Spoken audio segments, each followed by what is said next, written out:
The morning sun filtered through the leaves of the acacia trees, casting dappled shadows across the yard of Dr. Rebecca Morgan's private wildlife sanctuary just outside Johannesburg.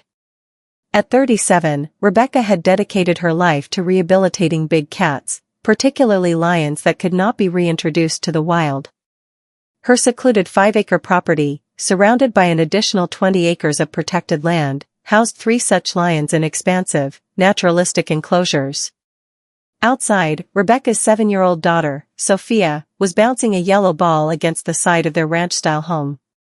Born and raised on the sanctuary, Sophia possessed a bone-deep respect for wild animals, understanding boundaries most children her age could not. Inside, Rebecca was on an important call with a potential donor, watching her daughter through the kitchen window while discussing funding for a new medical facility. Her attention divided, she did not immediately notice what happened next. Ilan, a 9-year-old male lion rescued as a cub from a circus, had somehow dislodged the secondary gate latch in his enclosure. The massive lion, weighing over 400 pounds, silently padded across the yard, separating his space from the main house. The electric backup system had failed during the previous night's thunderstorm, and the morning inspection had missed the vulnerability. Sophia turned and froze. Standing less than 15 feet away was Alan, his amber eyes fixed on her. Her yellow ball slipped from her fingers and rolled toward the predator. Inside, Rebecca glanced up at that precise moment. The phone fell from her suddenly numb fingers. There was no time for the tranquilizer gun, no time to call for help, only the primal terror of a mother watching her child in mortal danger. "Don't move, Sophia," she whispered uselessly through the glass. "Don't run." Running would trigger a chase response, but standing still was hardly a guarantee of safety. Even a playful swat could be deadly. Outside, Sophia remained perfectly still, her mind racing through everything her mother had taught her. Don't run. Don't scream. Don't make direct eye contact, but don't look away entirely. The lion took another step forward, his tail swishing slowly, not the agitated lashing of aggression, but not fully relaxed either. Then something unexpected happened. The yellow ball caught his attention. Alan looked down at it, then back at Sophia, then batted it tentatively with one enormous paw. Rebecca had reached the back door now, moving with agonizing slowness, pepper spray in hand, woefully inadequate but her only weapon. Sophia watched as Alan nudged the ball with his nose, rolling it back toward her feet. The lion looked at her with what seemed like expectation. Remembering Alan's history, trained to play with balls in his circus act, Sophia slowly bent and picked it up. "Alan, sit," she said, her voice clear and steady. It was the command he knew from feeding times. To Rebecca's astonishment, the massive lion lowered his hindquarters to the ground and sat. Rebecca spoke quietly into her phone. "John, emergency at the house. Alan is out with Sophia. He's calm right now, but I need backup immediately. Approach from the east. No sirens, no sudden movements."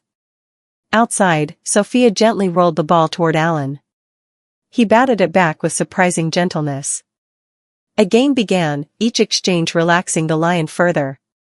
His deadly focus had transformed into something almost domestic.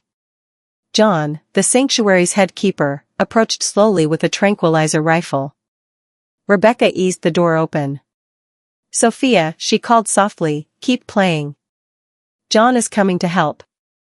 Without taking her eyes off Alan, Sophia nodded. "He remembers his training, Mom," she said, her voice steady.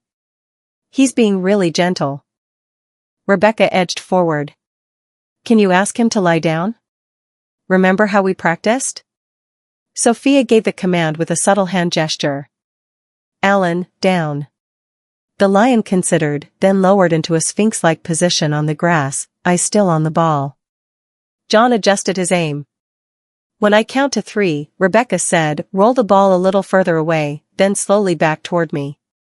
1, 2, 3. Sophia rolled the ball, then edged backward. The sharp thwip of the tranquilizer rifle cut the air. Alan flinched at the dart in his shoulder but didn't react aggressively. He looked down at it, confused, then back at the ball. "Good boy, Alan." "Stay," Rebecca called. Sophia, come to me now. Slowly. Her daughter backed toward her, step by step, until Rebecca could pull her close. Alan's head began to lower as the sedative took effect. He looked almost peaceful, like an oversized house cat settling for a nap.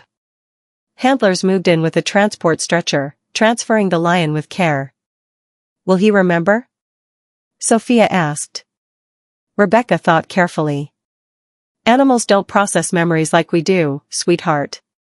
But on some level, I think he'll remember you were kind, that you spoke his language. 3 days later, after security had been overhauled, Sophia stood outside Alan's reinforced enclosure with a new yellow ball. With handlers watching, she placed it in the delivery chute. The ball rolled into the enclosure. Alan approached, sniffed it, then looked up at Sophia. He picked it up gently, carried it to his shade, and placed it between his paws. He remembers, Sophia whispered. Rebecca felt a rush of emotions, the scientist amazed by the cognitive display, the mother still echoing with terror, and somewhere between, a profound appreciation for the connection that had saved her daughter's life. In the weeks that followed, the sanctuary implemented a controlled enrichment program for Alan, including supervised ball play from behind safety barriers. His stress behaviors decreased, his well-being improved. The story spread through wildlife rehabilitation circles, then to conservation communities and researchers studying big cat cognition. 6 months later, Rebecca watched from the observation deck as 8-year-old Sophia supervised a new enrichment session. Alan was demonstrating problem-solving abilities that fascinated the experts. You know, Rebecca said, recording notes in her journal, a colleague from the Wildlife Trust called it a miracle you weren't hurt that day. Sophia simply smiled, her eyes on the lion who remembered.